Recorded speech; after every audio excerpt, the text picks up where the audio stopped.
This is Pamela Schneider. I'm the retail editor for Blue Book Services, and this is the Produce Reporter Week in Review. I have Greg Johnson, our Director of Media Development here. And Greg, you have been covering a couple of stories for the last couple of weeks, and we've got updates for both of them. One of them is a fire update, but really the fire is the drama, but not the story. The fires make a lot of the news, and they are terrible for people, but for leaf and lettuce crops, it's heat and then cold, which is way worse. And they're dealing with this necrotic spot virus now. We're dealing with the coronavirus and fires, and just kind of around us, lettuce are dealing with their own virus and weather problems. So we have an update today. Our contacts at Marcon Cooperative, who are based in Salinas and work with growers all over the area, sent us some pictures that look nasty. It looks like lettuce you do not want to eat or sell or buy.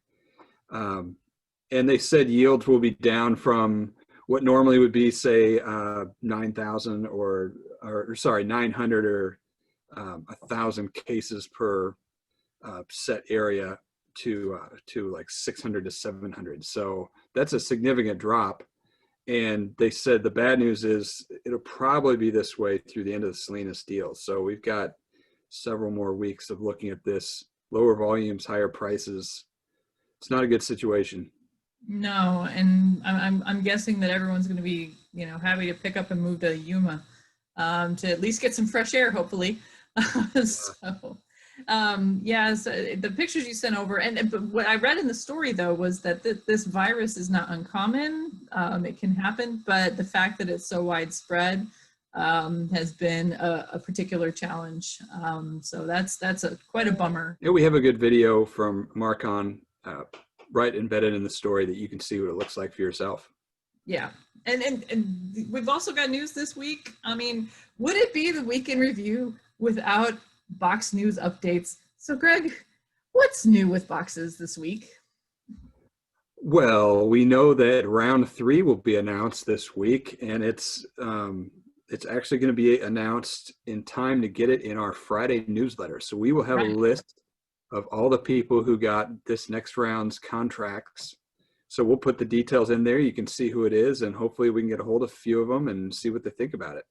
We do have numbers. The USDA just released the latest numbers. So in the May 15th to June 30th program, they did 35.6 million boxes. And in the July 1st through August 31st, they did 49.7 million.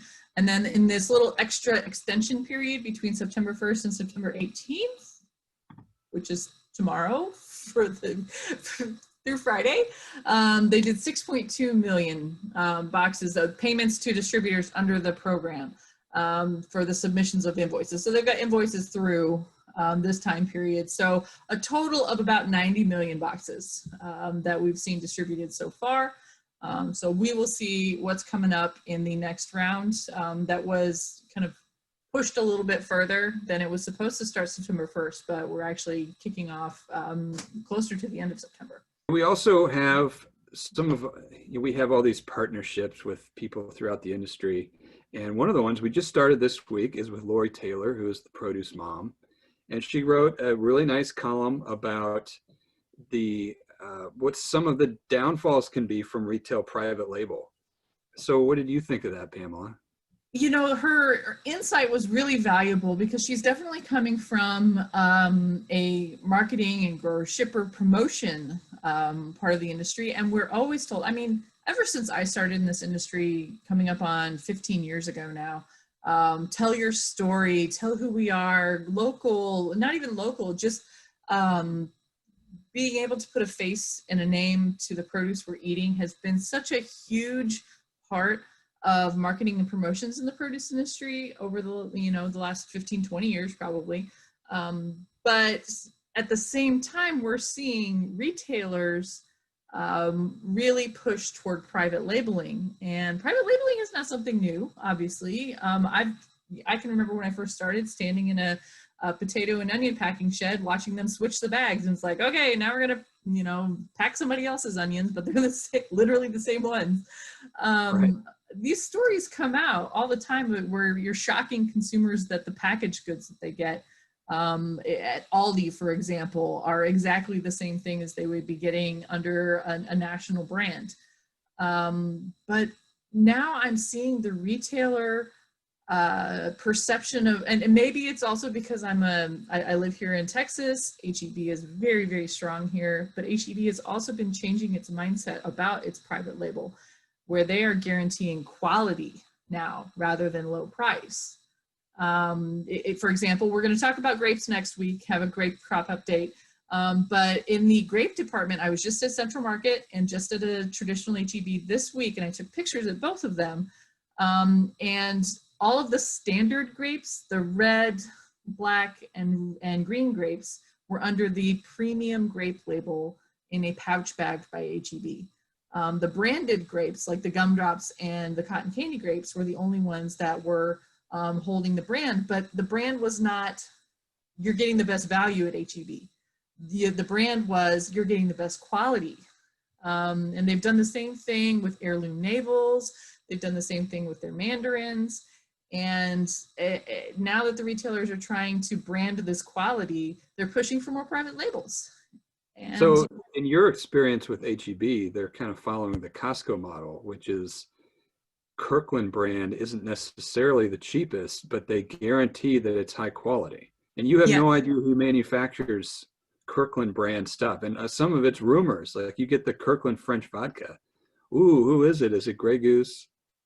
Yeah. They never say, but you know it's high quality. But the Kirkland's also doing the same thing with coffee, though, where they're saying they're roasting it by Starbucks as well. So there is like some wiggle room in there, where there's a chance for the brands, the grower, to maintain their brand image, but also work together with the retailer. And is that where we need to go to be able to maintain this branding, but also the quality standards? I don't know where it's going. Lori brings up some really thoughtful insight from the marketer and promotion part of the equation, as we're seeing such a meteoric rise in private labeling. Yeah, farmers can't tell their story if consumers don't know who they are. Right. And, we've gone from, and just to keep, my HEB focus, they did a specific promotion this summer with Hood River cherries. They do Family Tree Farms promotions. They do TV commercials with Paul Mastronardi. So it's not like that this retailer is completely wiping out the grower branding. It's just that when they're going commoditized in a certain category, then they'll put it under their own brand. But we've seen debates go back and forth on social media between growers and marketers, and why would you want to assume the liability? If there's something goes wrong, then they're going to blame it on the retailer brand instead of the grower. There's a whole lot to unpack here, but it's a conversation that needs to be had. Well, I'm glad we're starting it, and it's not one where there are easy to pick out winners and losers or villains and heroes. Yeah, for sure. And, hopefully in the end of the game, the consumer is the winner here with, great value, high quality produce that inspires them to eat more of it, regardless of whose name is on it. That is definitely the big picture. All right. Well, that's it for this week's Week in Review for the Produce Reporter. If you are not getting the Produce Reporter newsletter, you need to go to producebluebook.com and sign up. Geez, Greg, are you heading up to Happy U.S. Open in September. Happy U.S. Open in September. I'm like, I probably have some golf balls in here somewhere. I still have a giant potato. I do. I have the one that looks like a tomato.